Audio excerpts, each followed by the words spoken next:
ঈদের দিনে এই 4টি ভুল করবেন না। রমজান মাসে ভরপুরে ইবাদত করলেন, কিন্তু ঈদের দিনের ছোট ছোট কিছু ভুল আমাদের সব পরিশ্রম নষ্ট করে দিতে পারে।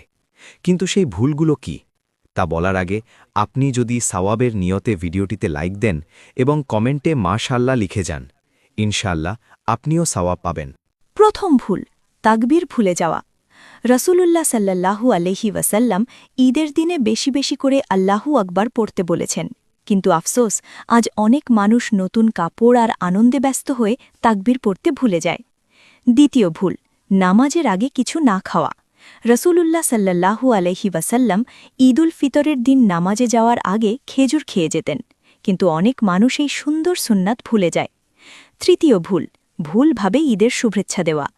ইসলাম আমাদের ভালোবাসা শেখায়, কিন্তু গায়রে মাহরামের সাথে হাত মেলানো বা কোলাকুলি করা হারাম।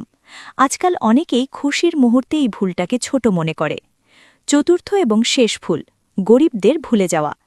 ঈদ শুধু আমাদের আনন্দের জন্য নয়, গরিবদের সাহায্যের জন্যেও।